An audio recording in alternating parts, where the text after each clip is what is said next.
Montrell Jackson, slain police officer. If you need a hug, I got you. For days after the police-involved shooting of Alton Sterling turned his city upside down, Baton Rouge, Louisiana, police officer Montrell Jackson issued a plea to his embattled community and vowed to do his part to help it heal. These are trying times. Please don't let hate infect your heart. This city must and will get better, the 32-year-old officer wrote in a July 8 Facebook post. And, to all the protesters, officers, friends, family and neighbors in need of a hug or prayer in Baton Rouge, he offered a promise, I got you. 1 week later, on Sunday, Jackson's life was cut short in a shootout that left 3 officers dead and 3 more injured, law enforcement said. Jackson's aunt revealed his identity to CNN, simply saying, "Today isn't going too well." Red Marv East Baton Rouge Sheriff's Office identified the other slain officers as Matthew Gerald, 41, of the Baton Rouge Police and Brad Borofola, 45, the sheriff's deputy. Visitation and services for Jackson will be on July 25 in Baton Rouge, according to the Louisiana Fraternal Order of Police. Gerald's viewing will be held on Thursday and Friday, followed by services and burial on Friday. Nicholas Tutter and Bruce Simmons of the Uniform Patrol Traffic Division in the Sheriff's were critically injured, the Sheriff's Office said. Tutter, 41, was shot in the head and stomach and is in critical condition, the Sheriff's Office said Monday. The biggest concern is the head trauma and his condition is very, very critical, said Sheriff Sid Gautreaux told CNN affiliate WWL-TV. It's been touch and go for the family. He's been in and out. His vitals have gone up and down. At this point, we're just praying for him. It's in God's hands. He's not in good shape at all. Simmons, 51, was released from Our Lady of the Lake Hospital Monday after undergoing surgery to insert a titanium rod in his arm, Gautreaux told WWL. The deadly standoff was the latest blow to a city plagued by tensions in the wake of Sterling's July 5 death. His death, followed by another police-involved shooting the same week in Minnesota, touched off demonstrations nationwide that have led to arrests, roadway closures, and renewed conversation over the relationship between law enforcement and the communities they serve. No place for more violence, says Baton Rouge reels from the events that sent tremors throughout their community. City officials expressed their condolences and made a call for peace. An attack on one of us is an attack on all of us, Louisiana Gov. John Bell Edwards said Sunday. Obviously our community is hurting, and only through peace can we heal, and that's going to take meaningful dialogue. There simply is no place for more violence. We are going to get through this, and we are going to get through this together, Baton Rouge Police Chief Carl Durbody said at the same press conference. This is not going to tarnish this city or this department. We are going to move forward. Quinette McMillan, the mother of one of Sterling's son, Cameron, condemned the shootings. We reject violence of any kind directed at members of law enforcement or citizens, she said in a statement Sunday. My hope is that one day soon we can come together and find solutions to the very important issues facing our nation rather than continuing to hurt one another. Montrell Jackson, 32, of the Baton Rouge Police Department. Jackson leaves behind a wife and 4-month-old son, his first child.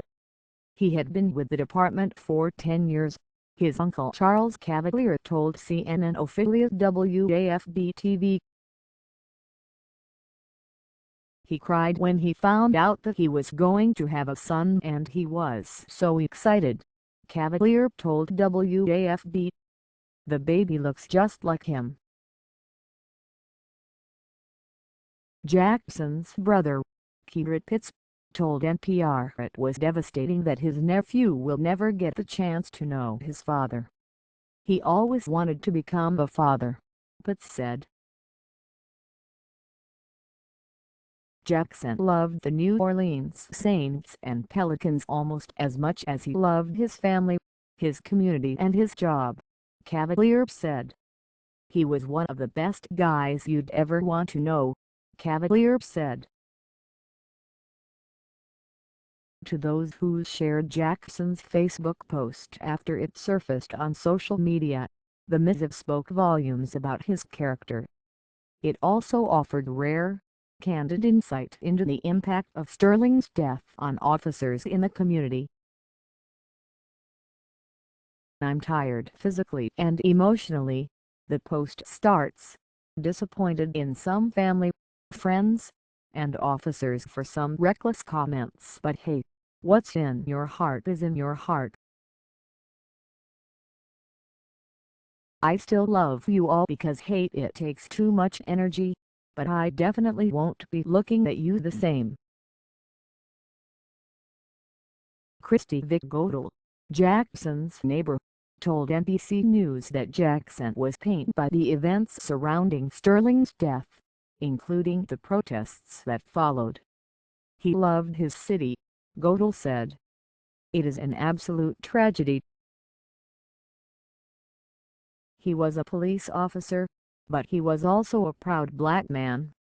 What Jackson wanted most was for everyone to respect everyone," his brother said. "He wanted justice for Sterling's family, but peace among all. I believe he would want this world to be a better place, to put an end to all this madness and come together," Pitts said. In his Facebook post, Jackson described the tension between his job and his identity as a black man. "I swear to God I love this city, but I wonder if this city loves me. In uniform I get nasty hateful looks and out of uniform some consider me a threat," he wrote on Facebook. "I've experienced so much in my short life and these last 3 days have tested me to the core. When people you know begin to question your integrity you realize they don't know you at all," he wrote. To anyone who doubted his integrity he made one request: "Look at my actions. They speak loud and clear." Matthew Gerald, 41, of the Baton Rouge Police Department. Gerald of Denham Springs, Louisiana, leaves behind a wife and 2 daughters, according to WAFB. He graduated from Baton Rouge Police Academy in March and had just been released to work on his own on July 5, his wife told WAFB. He was a former Marine and Black Hawk crew chief in the Army who lived to be a patriot, his friend Nick Lambert said. "The two served together as Black Hawk crew chiefs," he said. Despite his short stature, Gerald had a larger-than-life personality that made him stand out in the crowd, Lambert said. "He was one of the true Americans that lived to be a patriot," Lambert said. After serving in both the Marines and the Army, and after 3 tours to Iraq, Gerald wasn't ready to call it quits. His friend and fellow police officer Ryan Cabral, who lives in Texas, told CNN. Instead of slowing down at 40 years old, he said, "Hell no, give me more," Cabral said.